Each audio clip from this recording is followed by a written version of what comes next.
ఇచ్చమని ఈ యొక్క చిన్న ప్రార్థన మీ ప్రియ కుమార్ మా ప్రియ రక్షణ యేసుక్రీస్తు గారి నామములో అడిగి వేడుకున్నాం తండ్రి. ఆమేన్. అందరికీ వందనమ్మా. ఈరోజు కొద్ది నిమిషాలుగా మాట్లాడుతున్నా, ఎందుకంటే ఈరోజు ఎక్కువగా ప్రిపేర్ అవ్వలేదు. కొన్ని పనుల వల్ల, చర్చిలో పనుల వల్ల, పర్సనల్ పనుల వల్ల అవ్వలేదు. కాబట్టి కొద్ది నిమిషాలే మీతో మాట్లాడతాను. మీరందరూ వింటారని, మీ అందరూ వాటి ప్రకారం బ్రతుకుతారని నేను ఈ మాట చెప్తున్నాను. అయితే ప్రియమైన దేవుని పిల్లారా, ఈరోజు భూమి మీద ఉన్న మనుషుల్లో నమ్మకం అనేది తక్కువైపోయిందమ్మా. ఎందుకంటే ఒకప్పుడు మనిషికి నమ్మకం అనేది ఉండేది. ఎదుటి మనిషిని ఒక వ్యక్తి ఇంకో మనిషిని నమ్మేవాడు కేవలం అది మాట ద్వారా. ఇప్పుడు చూడండి, ఇప్పుడున్న కాలంలో మనిషిని నమ్మాలంటే ఎన్నో ఆలోచిస్తాడు. ఒక మనిషికి మనం ఏదైనా ధనం సహాయం చేయాలంటే ఎన్నో సూటీలు గ్యారెంటీలు అడుగుతారు. ఇంతకు ముందు అలాంటివి ఏం లేవు. ఈ మనిషి అయితే నాకు తెలుసు పలానా వ్యక్తి అని చేసేవారు. అలాగే ఏదైనా సహాయం చేయాలన్నా దానికి సంబంధించింది ఏదో అడుగుతాం. అలాగే బ్యాంక్ లోన్ తీసుకోవాలంటే కొన్ని సూరిటీలు అడుగుతారు ఇప్పుడు కదండి. ఎందుకంటే మన మీద నమ్మకం లేక. అలాగే మన ఉద్యోగాల్లో కానీ, మన ఆఫీసుల్లో కానీ మనం ఎలా పని చేస్తున్నామని మన అధికారులు మన కోసం కెమెరాలు అని ఫిట్ చేస్తుంటారు. ఎందుకంటే మన మీద నమ్మకం లేదు. నేను ఉండేటప్పుడు ఎలా పని చేస్తాడు, లేనప్పుడు ఎలా చేస్తాడని. ఇలా ఒక వ్యక్తి నమ్మకం లేకపోవడం వల్ల ఇలాంటివన్నీ వస్తున్నాయి. కానీ ఏమంటారంటే అది అసలు విషయం చెప్పుకుంటారు, టెక్నాలజీ డెవలప్ అయింది కదా అని చెప్పుకుంటారు కదండి. అయితే ప్రియమైన దేవుని పిల్లరా, ఒకప్పుడు చూస్తే ఇలాంటివి ఏమీ లేవు. మనిషి మీద నమ్మకం లేదు. అలాగే కొన్ని ఇంట్లో చూసుకుంటే కొన్ని కుటుంబాల్లో భర్త భార్యను నమ్మడు, భార్య భర్తను నమ్మడు. తప్పుగా అనుకోకండి, ఎందుకంటే జరుగుతున్నవే చెప్తున్నాను. తల్లిదండ్రులు పిల్లలు నమ్మరు, పిల్లలు తల్లిదండ్రులు నమ్మరు. అలాగే ఒక విషయాన్ని మనం ఆలోచించినట్లయితే, తల్లిదండ్రులు ఉన్నారండి, తన చనిపోయిన తర్వాత ఆస్తి పిల్లలకి చెందుతుందని తెలుసు మనందరికీ. ఏ తండ్రి కూడా నేను చనిపోయిన తర్వాత నా ఆస్తి నా బిడ్డలకు చెందాలని రాస్తాడు తప్ప నేను బ్రతికొండగా నా పిల్లలకు చెందాలని రాయడు. ఎందుకంటే వీడు ఎప్పుడైతే రాశాడో ఆ తర్వాత ఎక్కడికి పంపిస్తారండి? Old age home. అందుకే ఈ తల్లిదండ్రులు ఏం చేస్తారు, నేను చనిపోయిన తర్వాత అనంతరం నా ఆస్తి నాకున్నదంతా నా పిల్లలకు చెందాలని రాస్తాడు. ముందుగా ఎవరు రాయరు కదండి. దీనివల్ల మనిషికి నమ్మకం అనేది పోతుంది రోజు రోజుకి. ఎందుకంటే మనిషి మీద ప్రేమ అనేది కొద్దువైపోయింది, తక్కువైపోయింది. దేని మీదకి వెళ్ళిపోయింది? ఒకటి తగ్గిందంటే ఇంకోటి పెరుగుతుందనే ఆలోచించాలి. ప్రేమ అనేది తగ్గిందంటే మనకి వేరే ధనం మీదో లేకపోతే ఆస్తుల మీదో మనకి ప్రేమ పెరిగిపోయింది. ఇక్కడ తగ్గిందంటే అక్కడ పెరుగుతుందని ఆలోచించాలి. అయితే ప్రియమైన దేవుని పిల్లరా, ఇప్పుడు మనిషికి ప్రేమ లేదు, మనిషికి నమ్మకం తగ్గిపోయింది అని అనుకుంటే మరి దేవుని మీద ఉందండి? కనిపించే మనిషి మీద ఎలా తగ్గిపోయింది, కనిపించే నీ బంధువు మీద, నీ పిల్లల మీదే తండ్రికి తగ్గిపోయింది అనుకోండి. అలాగే ఎంతమంది తల్లిదండ్రులు పిల్లల్ని వదిలిస్తున్నారు, ఎంతమంది పిల్లలు తల్లిదండ్రులు బయటికి పంపిస్తున్న వాళ్ళు ఉన్నారు. ప్రేమ తగ్గిపోయింది. కారణం ప్రేమ ప్లేస్ లో వేరొకటి వారి హృదయంలోకి వచ్చిందండి. కాబట్టి అయితే ప్రియమైన దేవుని పిల్లరా, మనం ఇలా మనుషుల గురించి ఆలోచిస్తే మరి వీళ్ళు దేవుణ్ణి ఎలా ఆరాధిస్తారు, దేవుణ్ణి ఎలా నమ్ముతారని ఆలోచిస్తే ఉంటుందా? కనిపించిన మనుషుల మీదే ప్రేమ లేదు, కనిపించిన మనుషుల మీదే నమ్మకం లేనప్పుడు దేవుడు కనిపించడు కదా. దేవుడిని ఎలా నమ్ముతారు? ఆలోచిస్తే చాలా మంది అంటారు, మేము దేవుడిని నమ్ముతామండి, ఆదివారం అంతా దేవుడి గుడికి వెళ్తామండి, దేవుడితోనే ఉంటాం, ప్రార్థనలో ఉంటాం, మా కుటుంబంలో రోజు ప్రార్థన చేసుకుంటాం, లేకపోతే పూజలు చేసుకుంటాం అంటారు కదండి. దేవుణ్ణి నమ్ముతాం అని చెప్తారండి. అంత ఎందుకని మన క్రైస్తవుల్లో ఒక విషయాన్ని చూస్తే, మన పిల్లలకి ఎవరికైనా బాగోపోతే ఎక్కడికి వెళ్తారండి? ఫస్ట్ దేవుడి దగ్గరికి వెళ్తారా? ఎక్కడికి? హాస్పిటల్కి వెళ్తారా? హాస్పిటల్కి వెళ్ళరు. ఫస్ట్ రాత్రికి కోడిగుడ్డు ఒకటి వేస్తారు, తర్వాత నిమ్మకాయ, తర్వాత ఏమొచ్చి ఎండుమిరపకాయలు. ఇక్కడ ఇది చేసిన తర్వాత అప్పుడు ఇక్కడ తగ్గకపోతే అప్పుడు డాక్టర్. ఫస్ట్ మనకి సొంత వైద్యం అనమాట ఇది. దీనివల్ల తగ్గిపోద్ది. కోడిగుడ్డు, నిమ్మకాయ, దీనివల్ల కదండి. ఇది తీసేస్తే తగ్గిపోద్ది. అంత ఉంటే ఈ నిమ్మకాయకి కోడిగుడ్డుకి అంత దిష్టి తీసే గుణం అంటే అమ్మునోడికి ఎంత ఉండాలండి? అది అలా జీవితాంతం గుడ్లు అమ్ముకునే బ్రతుకుతాడు. చిన్న టీవీఎస్ పెట్టుకుని. ఎప్పుడైనా ఫ్లైట్ లో గుడ్లు అమ్మాడా? బస్సుల్లో అమ్మడు. టీవీఎస్ లో వెనకత హైట్ లోని తాడు కట్టుకుని అమ్ముకుంటుంటాడు. అంత దిష్టి పోవాలి ఆడికి. అలాగైతే అన్ని గుడ్లు అమ్ముకున్నాడు. అన్ని నిమ్మకాయలు అమ్ముకున్నాడు, కాడికి ఎంత పోలే రోడ్డు మీద అమ్ముకుంటున్నాడు. ఇప్పటికి మనం నమ్మాల్సిన వాడిని నమ్మట్లేదు. ఇలాంటి చిన్న చిన్నట్ల మీద ఉండిపోతుంది. ఏంటంటే మన పైకి మళ్ళీ నేను ప్రతి వారం చర్చికి వెళ్తానని, ప్రతి వారం ప్రార్థనకి వెళ్తానని చెప్పుకుంటామండి. ఇక్కడ చూస్తే ఇది ఎవరైనా కరెక్ట్ గా తెలిసిన జ్ఞానం తెలిసిన వాళ్ళు ఎవరైనా ప్రశ్నిస్తే మనం ఏం చెప్తామండి? మన క్రైస్తవుల్లో ఉన్నారు, ఇప్పటికీ ఉన్నారు చాలా మంది. తర్వాత డాక్టర్ తర్వాత అప్పుడు లాస్ట్ లో డాక్టర్ వద్దంటే అప్పుడు చర్చికి ఫాస్టర్ గారు అంటారు కదా అక్కడికి. ఎందుకంటే రూపాయిన్నర కోడిగుడ్డు ఇప్పుడు 6 రూపాయలు అంత అయిపోయింది. తర్వాత డాక్టర్ దగ్గరికి ఇప్పుడు ఆ డాక్టర్ దగ్గరికి వెళ్తే ఆడి స్కానింగ్ లో అన్నాడు 2000 3000 అయిపోతుంది. తర్వాత లాస్ట్ అక్కడ అయిపోయిన తర్వాత ఫాస్టర్ గారికి 50 రూపాయలు కానుక. 50 రూపాయలతోనే మనకు ఆరోగ్యం అంత తగ్గిపోలేదు కదండి. ఫస్ట్ నువ్వు దేవుడి దగ్గరికి వస్తే ఇవన్నీ ఉండవు కదండి. దేవుడి మీద నీకు నమ్మకం ఉండాలి కదా ఫస్ట్.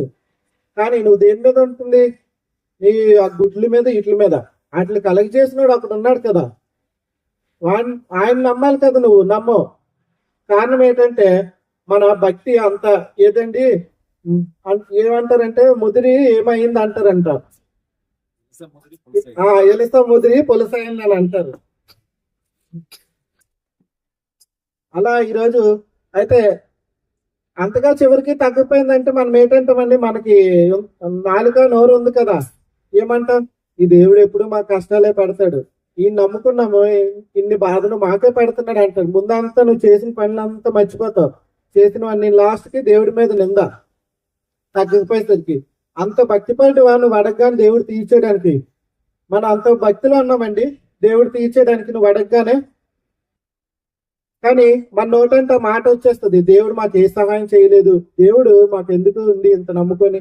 నువ్వు అనేది కాక నీ పక్కింటి వాళ్ళు కూడా అంటారు, నువ్వు చర్చికి వెళ్తావు కదా, నువ్వు దేవుడిని నమ్ముకుంటావు కదా, నీకేటి ఇన్ని బాధలు అప్పులు అని, నీకేటి ఆరోగ్యం ఇంకా తగ్గలేదని.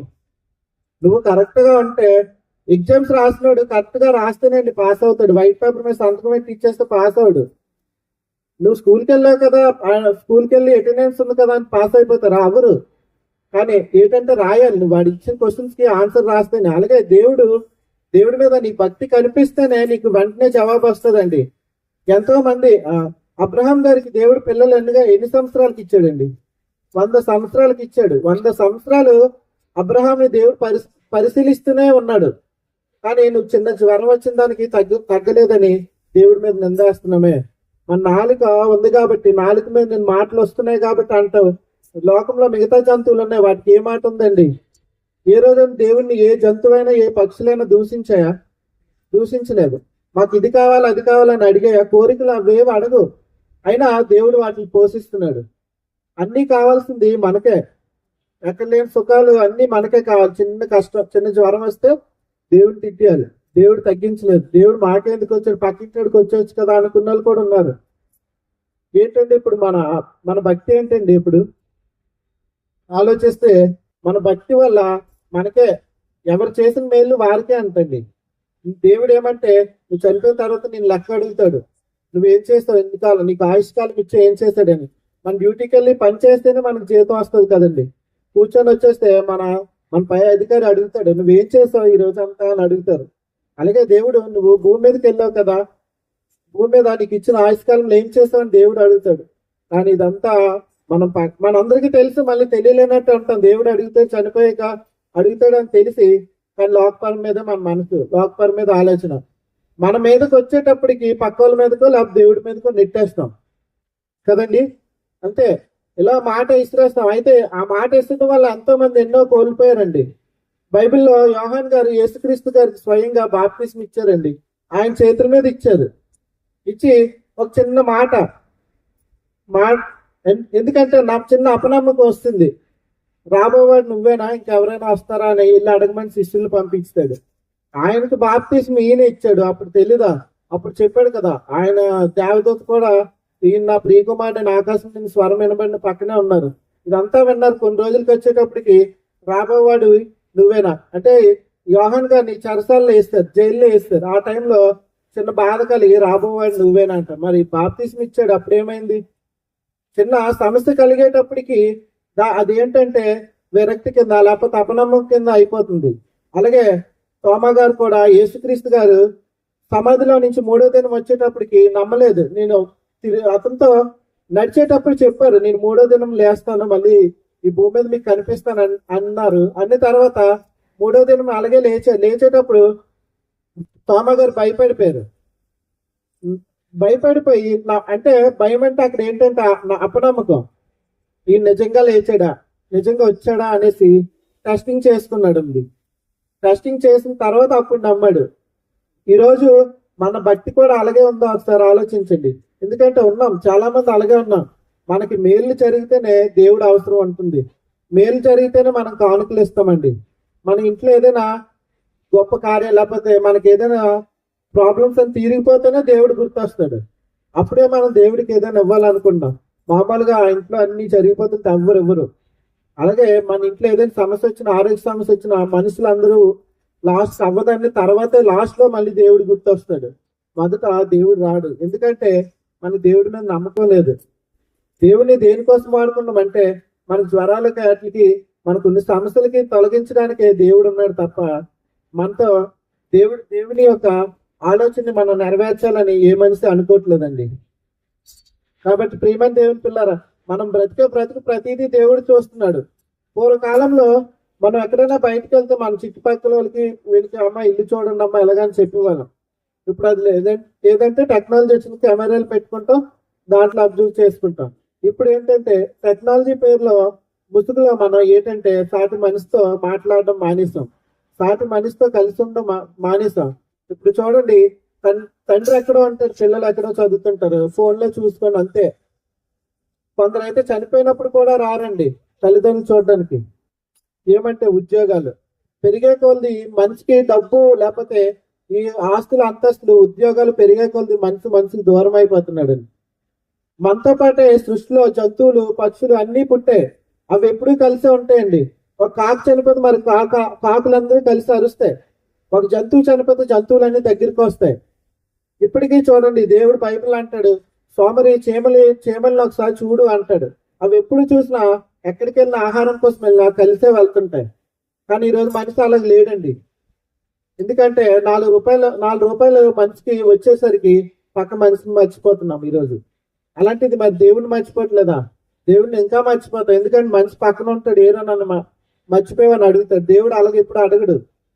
నీకెప్పుడు నువ్వు ఎన్ని చేసినా నువ్వు దేవుడిని మర్చిపోయినా నీకు ఇస్తూనే ఉంటాడు. నీకోసం అన్ని నీ దేవుడు చేసింది కదండి, అంతే కదా.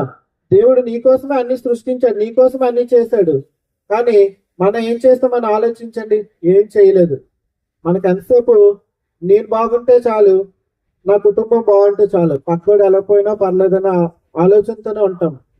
దేవుడు అలాగే అనుకుంటే నాకు ఎంత ప్రార్థిస్తే, నాకు ఎంత పూజిస్తే నేను అంతే నీకు మేలు చేస్తానంటే, నా సన్నిధిలో ఎంతసేపు ఉంటే నేను అంతసేపు నీకు ఊపిరిస్తానంటే మనం బ్రతకగలమా? బ్రతకలేమండి. ఎప్పుడో చేశాడండి సృష్టి కలక ముందు సూర్యుని, ఇప్పటికి అలా మండుతూనే ఉంది. మన ఇంట్లో చూడండి, ఇప్పటికి ఎన్ని బల్బులు మార్చుంటామో. ఎప్పుడైనా లైట్ ఆగిపోయిందా? సూర్యుడు ఆగిపోయాడా? ఆగలేదు. చంద్రుడు ఆగలేదు. కానీ మనం చూడండి, ఏదైనా చిన్న సమస్య వస్తే సన్నిధికి ఆగిపోతాం, దేవుడిని వదిలేస్తాం, దేవుడిని మర్చిపోతాం. అంతకే కావాలంటే దేవుడు ఎవరో తెలియదని కూడా ఉన్నారు. కారణం మన భక్తి ఎలాగుందంటే నమ్మకం అంతా పోయి అపనమ్మకం అయిపోయింది. ఏంటంటే నమ్మకం ప్లేస్ లో అపనమ్మకం వస్తుంది. రావడానికి కారణం మన ఆలోచనలు మారిపోయి, మన చూపు మారిపోయింది, ధనం మీద వెళ్ళిపోయింది, ఆస్తుల మీద వెళ్ళిపోయి మనకి ఇవన్నీ శాశ్వతం కాదని మనమే సువార్తల్లో చెప్తాం. మనమే ఇవన్నీ మనతో రావని చెప్తాం. కానీ మనమే ఎక్కువగా క్రైస్తవులే పోగేసుకుంటారు. హిందువులు ఎవరు దాచుకోనండి. ఏ సహోదరులు క్రైస్తవులే ఎక్కువ ధనవంతులు ఉంటారు. ఫారిన్ కంట్రీస్ చూడండి, ధనవంతులు అందరూ దాచుకున్నారు. మళ్ళీ చెప్పేది కూడా ఏ ₹1 కూడా నీతో రాదని చెప్తాం. కాబట్టి ప్రియమైన దేవుని పిల్లలు ఆలోచించండి, మనలో నమ్మకం అనేది రోజు రోజుకి పోతుందని తెలియజేయడానికి నా చిన్న మాటలు విని గ్రహిస్తారని కోరుకుంటూ ముగిస్తున్నాను.